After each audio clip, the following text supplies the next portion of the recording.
101.9 EFM Tanga.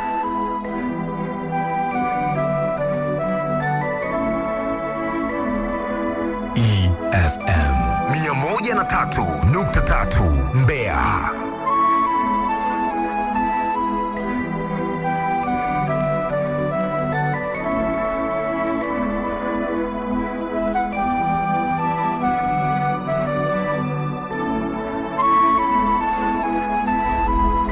Nizidi kukushukuru sana msikilizaji wa EFM popote pale unapotutegea sikio katika siku njema ya leo. Moyo wangu unayo furaha kubwa sana leo Jumatatu ya tarehe 10 ya mwezi wa 3 2025 tukiwa tumeungana pamoja.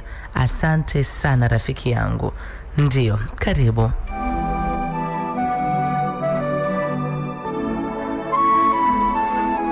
Karibu, tunazungumza kuhusu maisha halisi ya kweli ambayo ndugu zetu wanapitia. Wanayaleta kwetu nasi tunaiwasilisha kwako kwa njia ya simulizi. Nami Veronica Frenki niko hapa msikilizaji kila siku ya Jumatatu mpaka siku ya Ijumaa kuanzia saa 1 mpaka saa 2 kamili usiku. Ndio. Yes. Kabisa.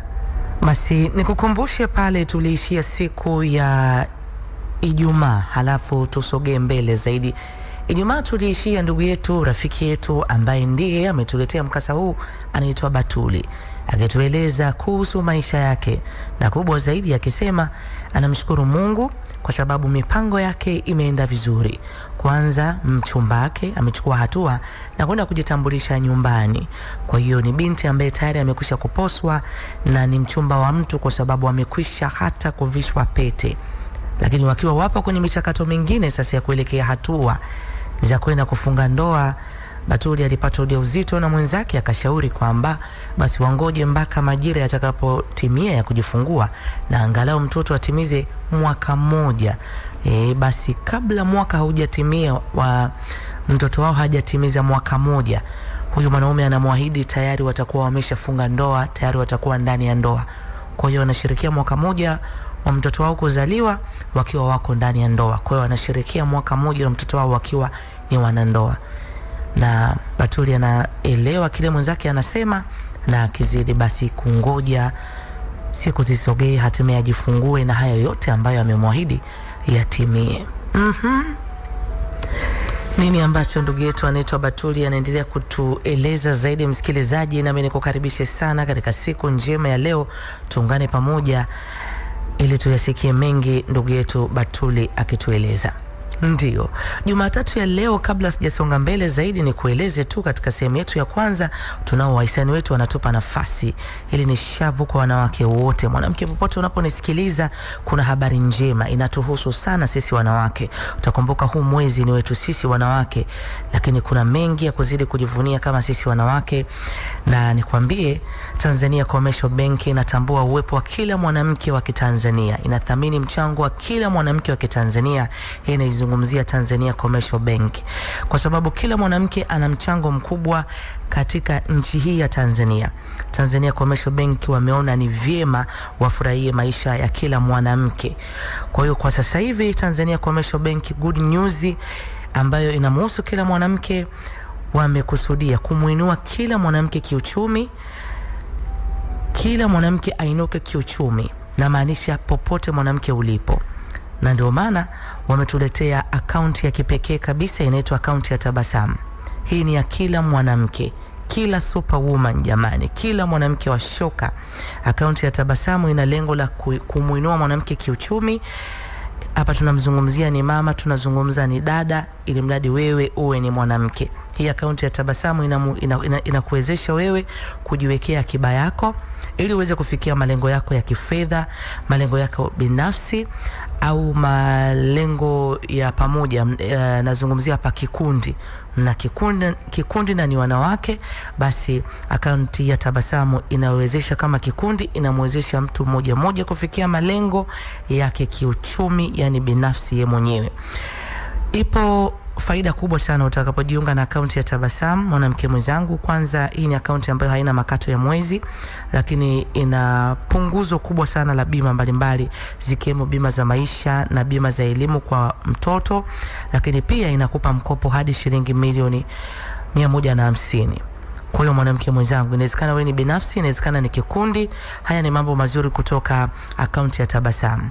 Una nafasi na wewe kufungua akaunti yako ya Tabasamu kutoka Tanzania Commercial Bank. Unafungua hii akaunti ya Tabasamu kwa shilingi 5,000 tu za Kitanzania.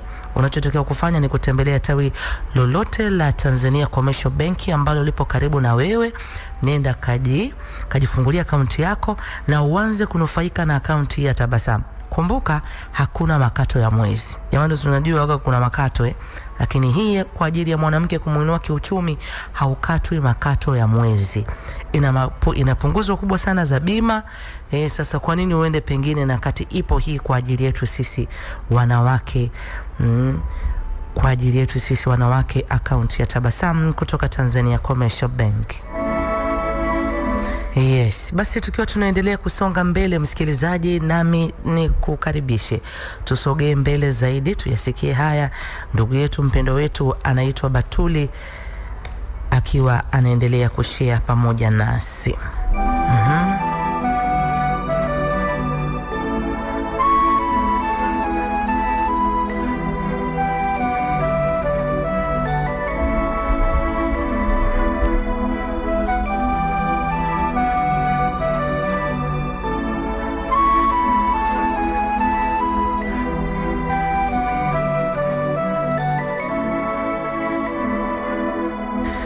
Yes, ndugu yetu anaitwa Batuli akitueleza haya katika safari yake ya maisha. Batuli anasema hii ni safari yangu ya maisha mimi Batuli, na yazungumza haya nikiwa na yakumbuka vyema katika maisha yangu. Batuli anasema habari ambayo nilizungumza na shangazi akinieleza kwamba hakuna kitu kama hicho. Anachojua yeye ni kile ambacho mwenzangu amenieleza, na nilipomueleza kwamba aliyenieleza ni mtoto wako, alisema wewe unamsikiliza huyu kwa sababu unajua anavaa vizuri, anaweza kuendesha gari, wewe unamuona kichwani ni mzima, huyu mwenzako kichwani sio mzima. Akisema binti yake kwamba sio mzima kiafya, na akiniambia kama kweli mtu ana akili timamu, hayo maneno yangekuwa ya kweli, angekuwa na utimamu kichwani, angewezaje kumwambia mwanamke mwenye ujauzito wakaribia kujifungua maneno makali kama hayo?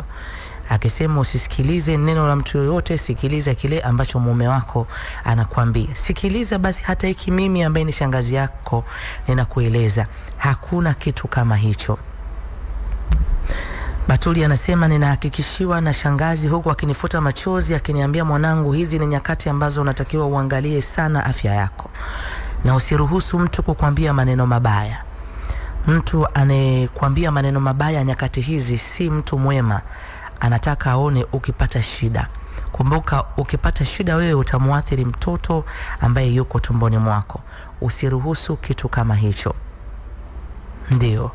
Basi Batuli anasema shangazi baada ya kunibembeleza na kuniondoa wasiwasi na kuniambia, unaye mwanaume anayekujali sana. Angekuwa ni mwanaume mwenye mambo mengi, nataka nikwambie ungeyaona kwa macho yako. Unaona? Nashangaa huyu mtu haya maneno ameyatoa wapi? Eti akibaki kama anamshangaa binti yake, hayo maneno ameyapatia wapi? Lakini hakuruhusu mimi nizungumze na binti yake kabisa, akisema achana naye huyu maana hana maana.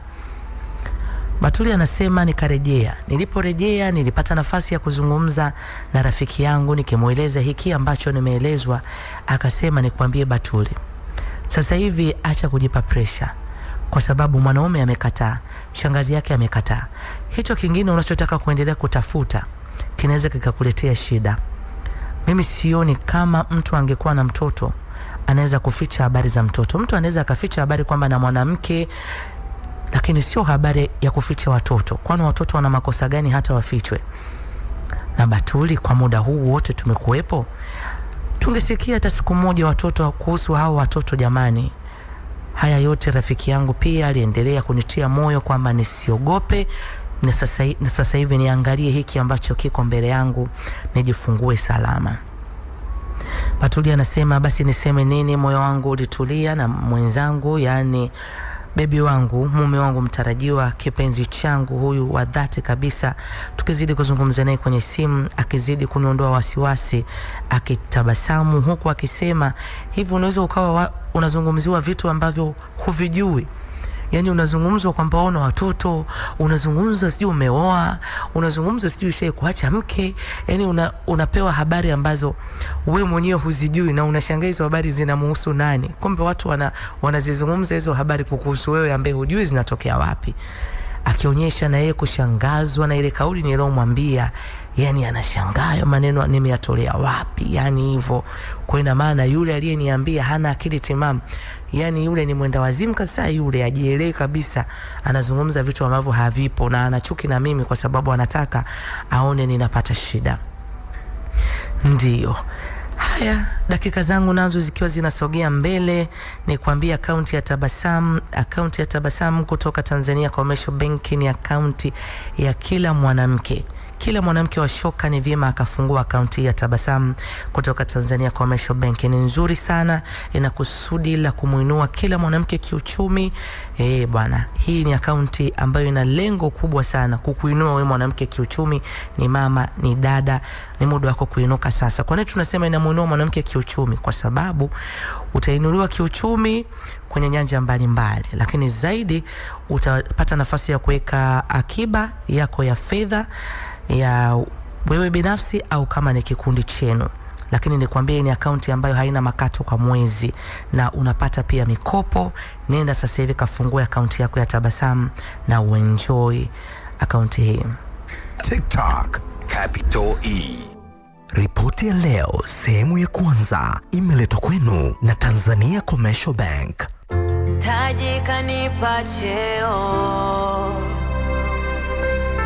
malengo najenga leo, nina hamu ya kupanda kazi za maisha, ukizani sitawaza, ninatoka gizani na nyuma sirudi, nataka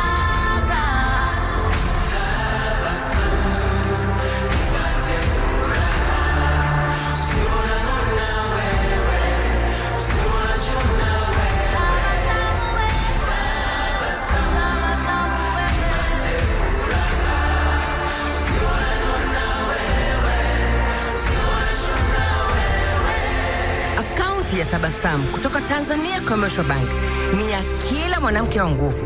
Fungua akaunti yako leo, maisha yako yabadilike. Tabasamu. Tanzania Commercial Bank, growing stronger together. Najua huu ni mwezi wa mfungo na unapokwisha tunasherehekea sikukuu ya Idi. Usiwe na stress, relax. Ikifika tarehe 28 mwezi wa 3 hadi tarehe 30 mwezi wa 3, njoo mnadani tufanye manunuzi ya mahitaji yote ya sikukuu kwa bei ya kitonga. Kuanzia huduma za kibenki, afya, vifaa vya umeme, smart kitouch kutoka Vodacom, nguo na vipodozi, tambi tamu kutoka Indomie. Na kwa wale wa DSTV, ukipanda tunakupandisha. Yani kufupi kila bidhaa ipo mnadani na kwa bei ya kitonga. Na kwako mfanyabiashara, hii ni fursa na usikubali kupite. Njoo upate jukwaa la kutangaza biashara yako ili upate kuuza huo mzigo ulioko dukani na uweze kuingiza mpya. Unachotakiwa kufanya ni kutupigia kupitia 0621620992. Tutakupa maelekezo. Na kwetu sisi tunaopenda shopping, tukutane mnadani tarehe 28 mpaka 30 mwezi wa 3. Mwenge Mnadani.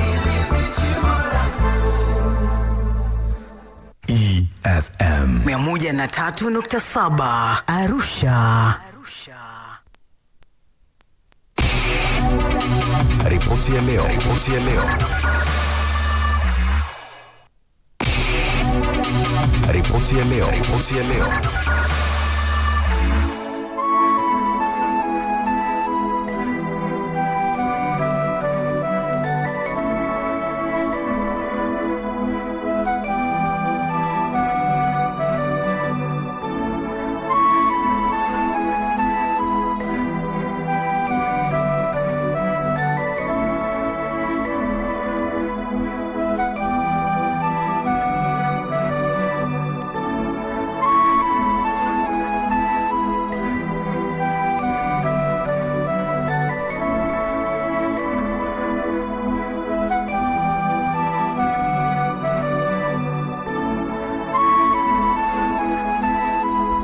Yes, tunasogea mbele zaidi msikilizaji na kusikia hiki ambacho ndugu yetu anaitwa Batuli akishia pamoja nasi katika siku njema ya leo.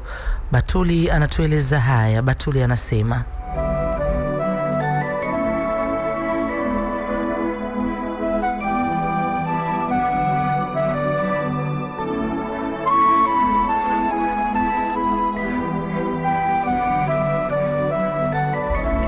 Batuli anasema, basi niseme nini zaidi nami kuruhusu maisha mengine yaendelee, nami nikizidi kujitazamia afya yangu mdogo nikizidi kujitazamia afya yangu vile navyoendelea, na tukizidi kuwasiliana na mwenzangu na kuruhusu maisha mengine yaendelee. Haya anatueleza ndugu yetu anaitwa Batuli. Batuli anasema, tulizidi kuwasiliana na mwenzangu ambaye mpaka akarejea. Amerejea nami nilienda kumpokea nikiwa na furaha sana. Alifurahi sana kuniona. Sasa nimechoka kiukweli. Yani nimechoka kweli. Tulikaa nyumbani kwake. Hapa nilikuwa niko nyumbani kwake. Pale amenipokea, nimempokea tu, tuko nyumbani kwake. Kwa hiyo yuko naye ananitazamia hali yangu ninavyoendelea. Lakini mimi niko na familia yangu, niko na ndugu zangu ambao wako wananitazama pia. Hata katika dakika za mwisho wako watu wa kunihudumia. Lakini kwa muda huu bado niko na mwenzangu hapa.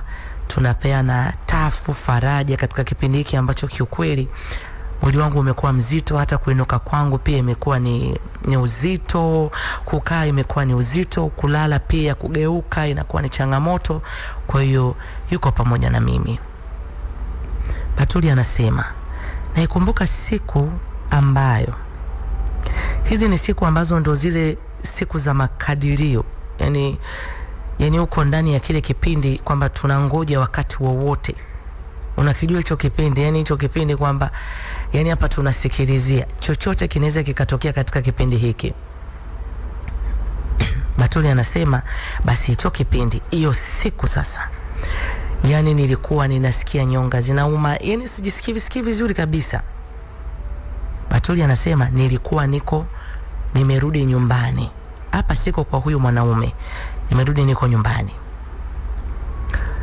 Kila kitu yani kiko tayari. Yani kila kitu kiko tayari kwa sababu matazamio yalikuwa ni mimi kujifungua kwa njia ya kawaida. Yani kila kitu kilikuwa kiko normal.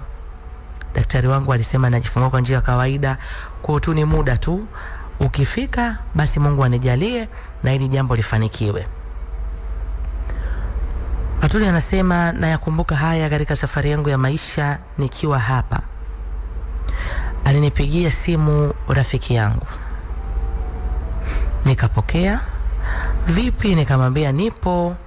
Niambia. Akaniambia, umechoka shoga yangu? Nikamwambia nimechoka sana. Nimechoka kweli nakwambia. Hapa tu niko na ngoja tu, yani hapa na ngoja tu. Naamini kama sio kesho. Naambiwa hata kwa hali yangu hata usiku mambo yanaweza yakajipa, naambiwa. Basi rafiki yangu ananiambia, wataalamu si wameisha kuona kabisa kwamba yani hapa chochote tu, na wewe si utaki kwenda ukao hospitali. Nikamwambia mimi nataka mambo yaanze, twende tukapambana huko kidogo turudi. Hivyo yani tunapiga hizo story. Rafiki yangu ambaye amenipa company sana, ila hapa tulikuwa tunaongea naye kwa simu. Akaniambia, jamani. Nikamwambia kuna nini? Akaniambia, yani hata naogopa kukwambia. Nikamwambia kuhusu nini? Yani kuna jambo wewe ambalo unaweza ukasita kuniambia? Yani ni jambo gani kwanza unaweza kukaa nalo ukasita kuniambia mimi? Kuna kitu gani? Akasema, duniani kuna mambo shoga yangu. Nikamwambia kuhusu nini? Akasema, kuna mtu nakwambia nimekutana naye hata sijategemea. Nikamwambia, mtu gani umekutana naye? Akasema, nimekutana na mbaba wako. Nikamwambia, wacha bwana. Usiniambie. Umekutana naye wapi? Story sasa si unajua hizo ndio nataka kuzisikia sasa. Nimekutana naye nakwambia. Wapi shoga yangu? Yuko nimekutana naye. Wewe yani mbona ndio namuona, si ndio amekuwa kijana, si ulivyomwambia vile ameenda kufanya mazoezi, sielewi. Nikamwambia si yule anajiweka sop unaweza kujimisi kama kijana kumbe jigo. Akasema ameniona na yeye pia, amenisalimia. Nikamwambia alikuwa na nani? Akasema sasa ndo alikuwa na nani, alikuwa na kasichana karembo, nakwambia kadogo dogo, yani eji zetu hizi. Nikahisi yani kama ndo kashapata mke. Nikamwambia hata sio ya maana, achana nayo. Akasema basi tumepiga story pale. Akaniulizia kama unaendeleaje. Mimi nikamwambia anaendelea vizuri. Akaniambia nasikia ametolewa nini, posa. Nikamwambia ndio alishatolewa mahali na nini hivi, tunangoja sherehe. Nikamwambia akasemaje? Nakwambia eti anasema ataona kama hiyo ndoa itafungwa. Nikamwambia aende zake huko, aende zake. Yeye ni Mungu, yeye ni nani? Najua hakufurahishwa kitendo ambacho mimi nilimfanyia. Kumwacha hakuwa ametarajia. Anaweza akazungumza chochote, na mimi siwezi kumzuia mtu azungumze chochote kwa habari ya kesho yangu, lakini kesho yangu anayejua ni Mungu. Hayo ni maneno ambayo anaweza akazungumza mtu yote. Unajua, nikwambia rafiki yangu, kwa sababu tuliachana, hawezi akamfurahia ex wake. Atataka tu aone mimi mambo yangu yananiharibikia, lakini Mungu mambo yangu ameshaninyoshea. Yani mpaka sasa hivi nazungumza niko 90%. Mungu kashaninyoshea mambo yangu. Hayo anayoyasemea yeye ayapeleke huko, sio kwangu mimi. Rafiki yangu akasema mwenzangu. Nikamwambia vipi? Akasema kaongea mambo mengi huyo mbaba nye, ana uchungu. Nikamwambia uchungu lazima awe nao. Anakuambia mambo mengine vipi? Anasema anamjua eti huyo mwanaume. Nikamwambia mwanaume wetu shemeji. Nikamwambia anamjua kuhusu nini? Anasema anamjua. Anasema anamjua, hata ameshangaa. Yani ameshangaa, kuna kitu kimewahi kumshangaza toka amekuwa kijana mpaka umri wake katika hiki kilichotokea kwake. Yani wewe umwache yeye uende kwa huyo kijana ambaye anamjua A mpaka Z. Nikasema amjulie wapi bwana wewe? Hebu achana naye bwana, situvuruge mipango yetu. Tungoje hapa baraka za mtoto, tungoje ndoa, tungoje baraka juu ya baraka. Achana naye. Akaniambia poa shoga yangu, basi tutaongea, maana kasema mengi na kama ulivyosema hayana maana. Nikamwambia yani kweli hayana maana. Batuli anasema basi tumezungumza hivyo. Mimi nikawa nimetulia na muda unasogea. Nimekaa hivi, simu yangu ikaingia message. Batuli anasema simu yangu imeingia message, naangalia simu yangu nimetumiwa message na namba nisioifahamu. Huyo mtu amenitumia message akaniambia hivi, wewe si ndo mwanamke, yani wewe si ndo mwanamke wa shoka, yani wewe mwanamke unajiona wewe mwanamke kweli ambaye unajua kutembea na uume za watu na kuamua kuwazawadia mtoto. Nakupa taarifa yako, taarifa zako ninazo. Huyu ni mume wangu na nimetoka naye from the scratch. Yani huyu ni mume wangu na nimetoka naye from the scratch huyu. Ila wewe kwa sababu unapenda wameza watu na kuwatunuku watoto, tutaona. Yani huo ni muda mfupi sana toka tumezungumza mimi pamoja na rafiki yangu. Yani haukupita muda mrefu. Hii message nimetumiwa kwenye namba ambayo mimi sijui. Unajua mimi nachojua, mimi sideti na mume wa mtu. Yani hichi ndicho nachojua. Mimi sitembee na mwanaume wa mtu. Na katika kitu ambacho mimi nachukizwa ni kutembea na mwanaume ambaye sio wa kwangu. Yani ni mwanaume wa mtu. Unajua kuna ile kwamba alikuwa na boyfriend, alikuwa na girlfriend, wamegombana. Lakini ukizungumza habari ya mke, unazungumza habari ya issue nyingine, kwamba huyo ni mke wake. Hilo ni neno zito sana. Kwa msichana kama mimi kujiingiza kwenye mahusiano ambayo mtu ana mume, ana mke wake, yeye yuko ndani ya ndoa, mimi hicho ni kitu ambacho sijawahi kukifurahia.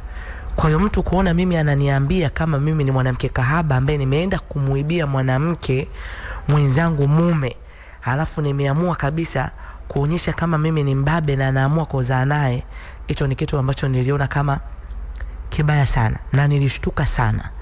Nilishtuka na nikajiuliza huyu ni nani? Na kiukweli haraka nilimuuliza kwa message, wewe ni nani?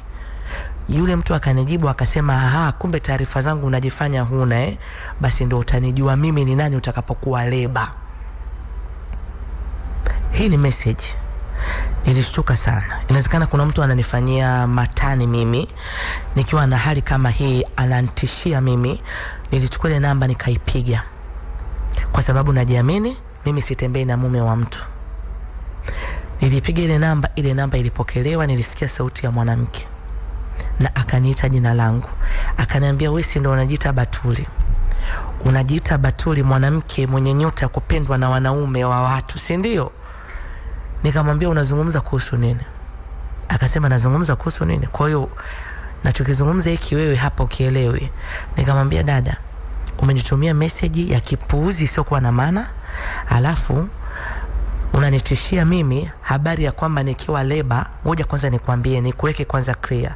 Siishi kwa kutishiwa mimi na siogopi vitisho. Kwa taarifa yako, ungekuwa una akili timamu ungepiga simu uhoji kwamba mimi ni nani. Labda huyo ambaye unamtafuta umekosea namba, kwa sababu mimi kwanza sideti na mume wa mtu. Cha kwanza, huyo mume wako unaomzungumzia sielewi ni nani. Labda angalia umekosea namba. Akasema, mimi nimekosea namba? Wewe si unaitwa Batuli? Akanitajia jina la yule mwanaume ambaye mimi ndo mwanaume wangu, jina la kwanza, la pili, la tatu. Akasema, huyo umjui? Huyo ni mume wako wewe mtarajiwa, si ndio? Huyo mwanaume wewe ni mume wako mtarajiwa. Kwa hiyo huyo mwanaume hana mke. Ndio mnavoambiana, ndio unavotaka kunizuga hapa kwamba hujui habari zangu. Ngoja nikwambie kitu binti, nikwambie kitu. Huyo mwanaume unayemuona hapo, nimekutana naye mimi akiwa hajui kuvaa shati. Huyo mwanaume hajui kusafisha viatu vyake wala kutengeneza kucha zake vizuri, akanyoa ndevu zake. Huyo mwanaume unayemuona ameng'aa leo, amependeza, anaitwa boss, ni kwa sababu yangu mimi. Zaidi pia akaniambia maneno haya, wewe si unajifanya mwanamke wewe, umeamua kumzalia mume wa mtu. Mimi nakwambiaje, tutakula sahani moja ukiwa leba. Jamani, hivi unajua haya maneno mtu ananiambia kwa simu, alafu mimi ndo niko na ujauzito na nakwambia yani hapa mimi nilio dakika zilizo kuwepo ni dakika za mwisho kabisa. Unajua nilianza kulia, nikamwambia, wewe ni nani? Wewe ni nani? Kwa nini unitishie? Wewe ni nani? Kwa nini unitishie? Akasema, mimi ni mke halali, akitaja jina la yule mwanaume.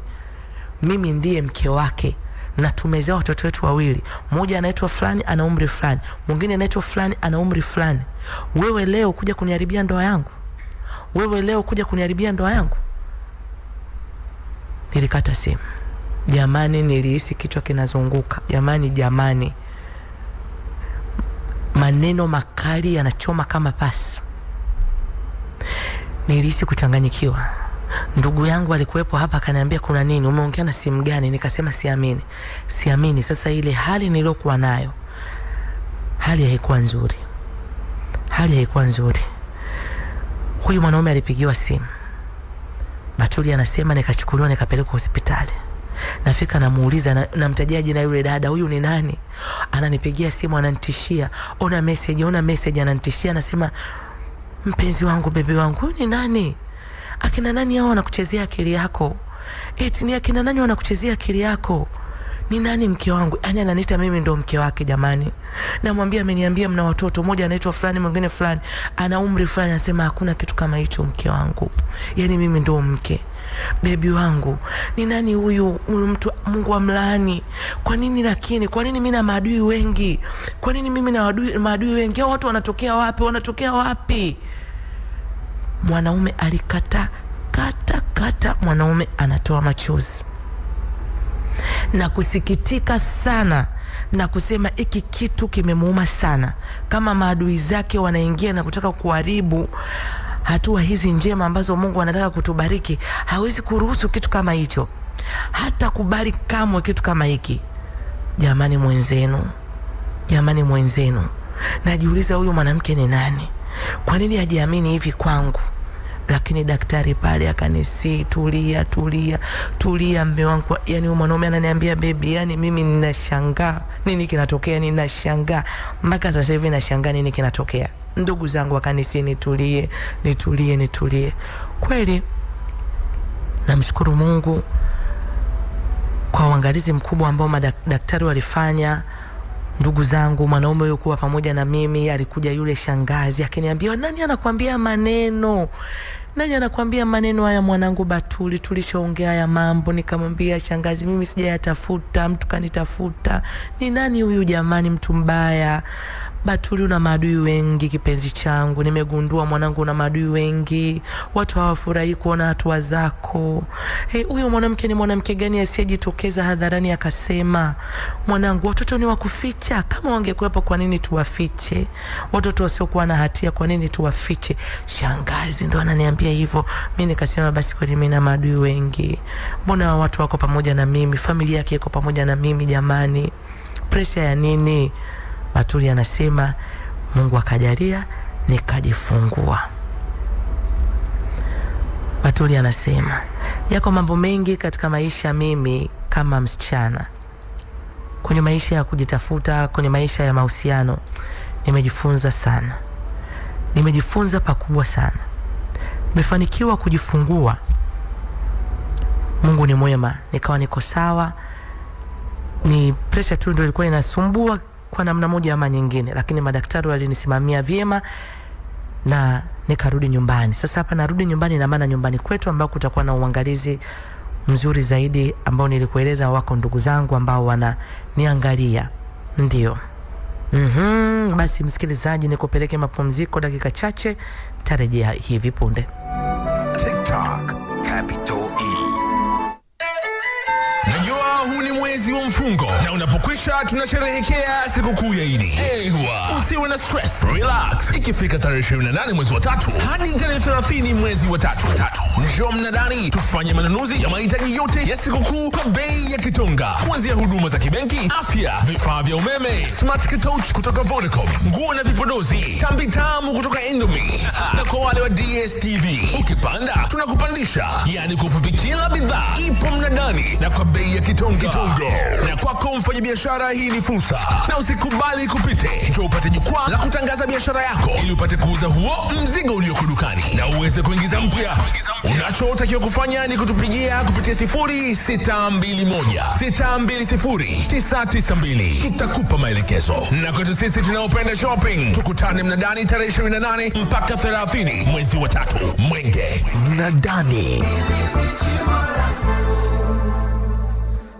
EFM 103.3 Mbeya.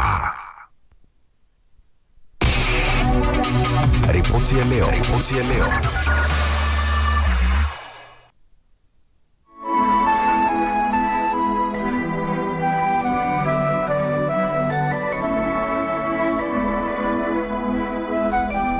Yes, ndugu yetu mpendo wetu rafiki anaitwa Batuli akitueleza haya katika safari yake ya maisha. Batuli anasema baada ya mimi kujisikia vizuri, na mshukuru Mungu nimepata mtoto na Mungu ametujalia tumepata mtoto wetu wa kiume.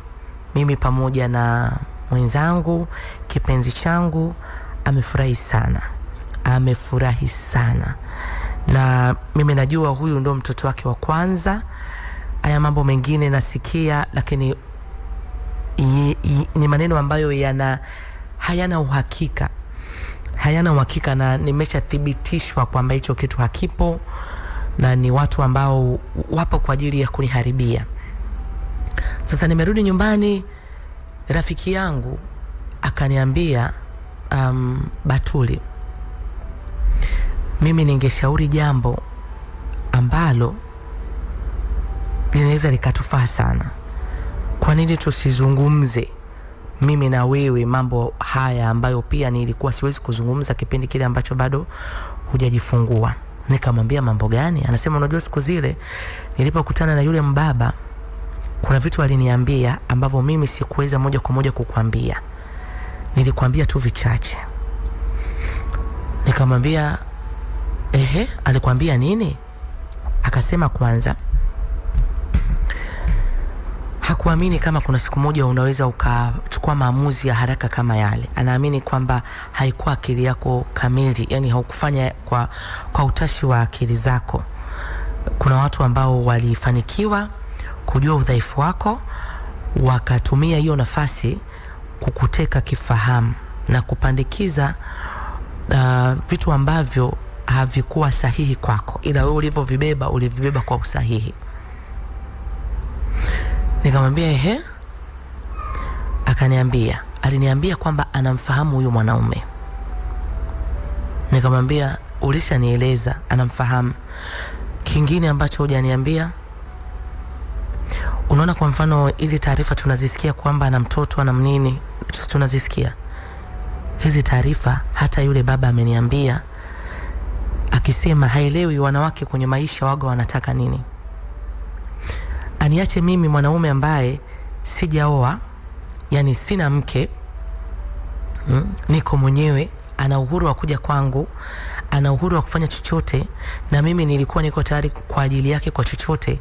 Anitoke kwangu, anihisi kama mimi labda lazima nitakuwa na mwanamke huko nilikuaga naye lakini sijaoa, labda nimemficha mahali. Yani atoke kwa mwanaume, mimi nampa uhuru vile, alafu aende aolewe na mme wa mtu.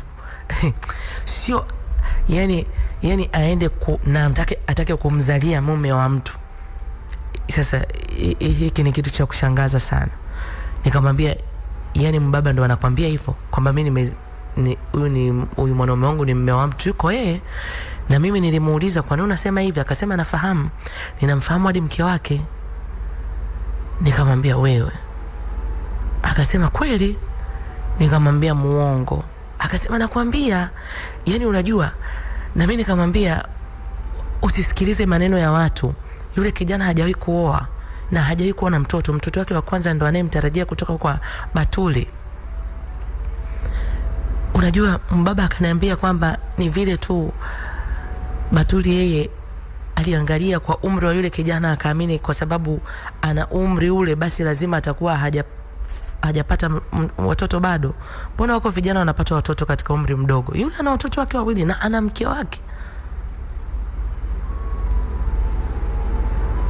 Batuli anasema sasa hapa tuko na rafiki yangu, mtoto wangu bado mdogo, yani ndo unajua tumetoka hospitali tuna kama wiki hivi. Na nikamwambia kwa nini unaniambia hivi sasa? Yani kwa nini unaniambia hivi? Akasema sasa siwezi kukana hiki kitu moyoni ya rafiki yangu, nitakaa nacho mpaka lini?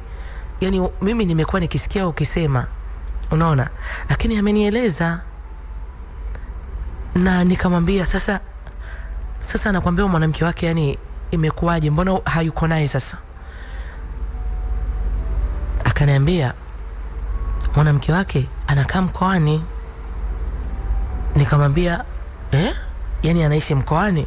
Yuko ndio, mwanamke wake anafanya kazi mkoani, yuko mkoani na ndio yuko na watoto mkoani. Nikamwambia mkoa gani? Akanitajia na mkoa. Na huyo mwanaume yani mbaba akanitaja mpaka ofisi yule mwanamke anapofanya kazi. Nikamwambia wewe, huyu ni mwanaume gani ambaye haji kwa mume wake? Tumekaa na nini, nikitaja mpenzi wangu ni muda gani tumekaa? Naenda mara ngapi kwa uhuru? Na mimi pia ndo nilimwambia mbaba, nikamwambia unazungumzaje hivyo, hizo habari za uongo? Akasema yule mwanaume ni mtoto wa mjini, nyumba ambayo mke wake anafikia sio hiyo nyumba ambayo huyu Batuli alikuwa anaenda. Mungu wangu, kwa nini nitendewe hivi mimi? Nimemkosea nini Mungu? Nikamwambia rafiki yangu, haya maneno sio ya kweli, hayawezi kumhusu huyu mwanaume. Kwa nini afanye hivi? Yani ili iwaje? Yani ili iwaje? Kweli wewe unaamini ya maneno? Akasema hata mimi nilishtuka sana. Nimeshtuka sana kweli. Yani inawezekanaje mtu akawa hivyo? Kweli kabisa. Yani akaamua kabisa kutafuta nyumba, akaweka kila kitu, ukawa na uhuru nako, lakini kumbe kuna mahali ambako yeye watoto wake wakifika na mke wake akifika ndio mke wake anapofikia. Nikamwambia haiwezekani. Rafiki yangu akaniambia pengine unavyosemaga kwamba amesafiri kikazi. Unaona? Amesafiri kikazi, ameenda hapo siku tuaga asafiri, ndio huo muda anakuga yuko na mke wake.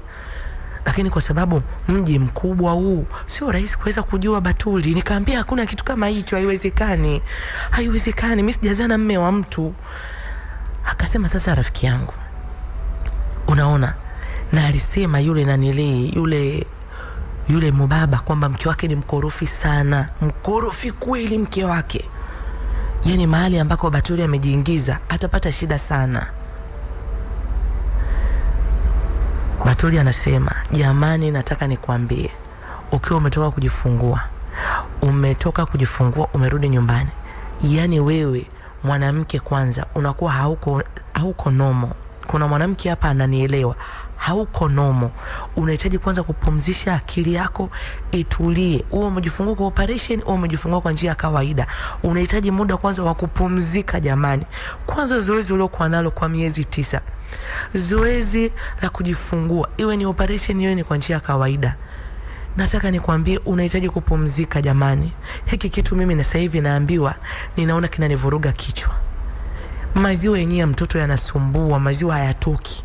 Hii habari tena naambiwa mwenzenu, jamani, mnataka kunitoa roho mimi mwenzenu. Naambia rafiki yangu, unataka kunitoa roho? Akasema, kwa sababu Batuli, nikwambie, ni lazima ujue ukweli, kwa sababu ina maana huyo mwanamke anachojua we unajua.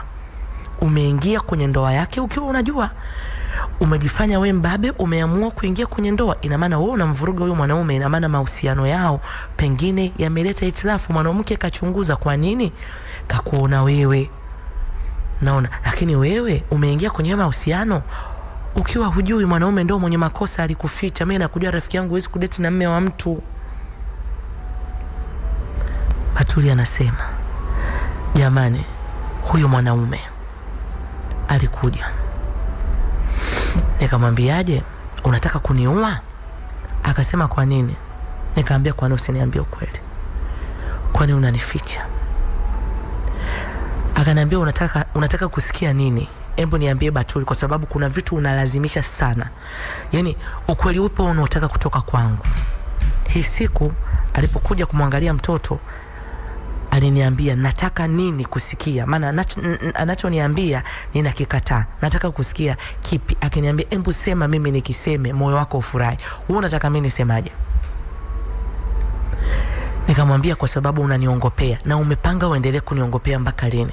Unataka mpaka siku huyo mwanamke aje anishambulie mimi na mtoto wangu moyo wako ufurahi? Akaniambia, kuhusu mwanamke gani? Kuhusu mwanamke gani? Hivi mimi ninasema duniani kuna watu mashetani kama huyu? Hivi kwa nini unaona kama uongo ndio maisha mazuri kwako wewe? Kwa nini ukisema ukweli nini kinapungua kwako? Ni kitu gani kinapungua kwako ukisema ukweli? Unataka kuniweka mimi kwenye hatari? Batuli anasema, yule mwanaume akaniambia, kama mimi sijatamka kwa kinywa changu, hayo ni mambo ya kupuuza, hayana maana yoyote. Unataka kujipa pressure hapa mtoto akose maziwa. Kujipa pressure, unahitaji upumzike, unatafuta tu maneno. Akina nani wanakuletea maneno kila siku? Na nilishakwambia, sitaki simu, sitaki nini, tulia, angalia mtoto. Wewe unaanza kuyatafuta. Unayafuata yaliko, unayatafuta ya nini? Nimeshakwambia unatafuta ya nini?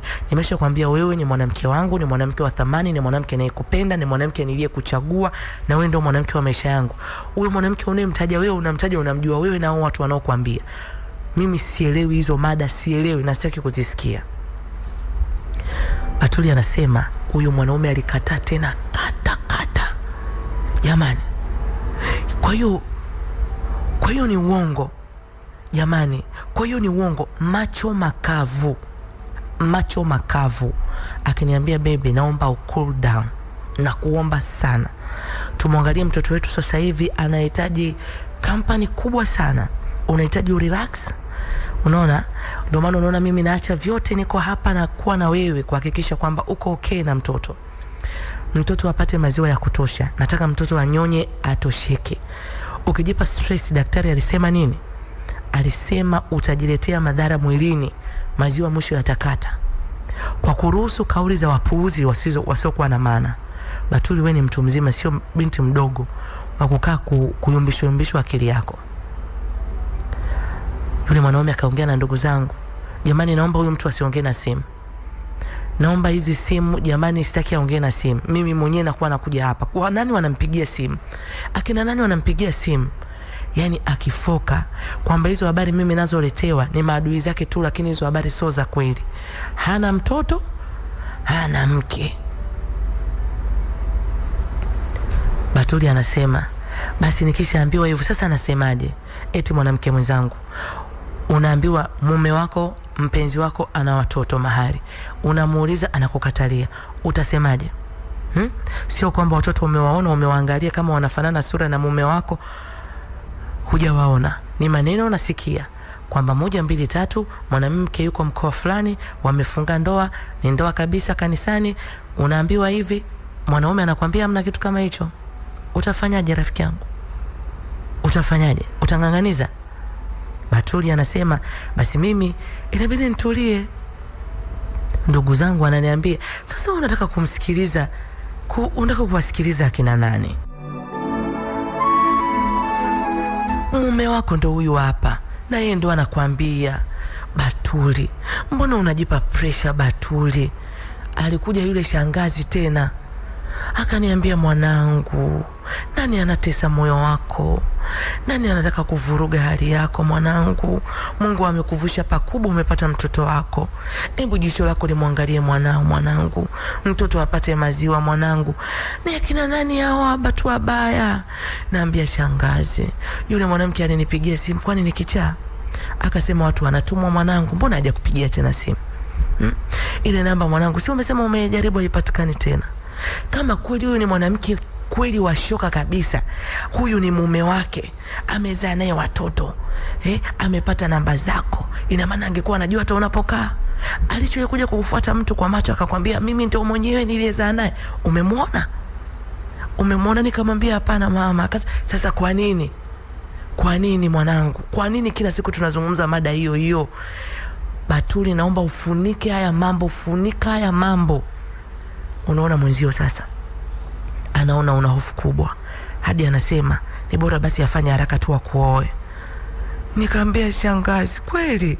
Akasema ndio, maana yani unampa pressure, au watu wanakufanya unapata pressure. Anasema yani sasa hivi umefikia kipindi umwamini tena.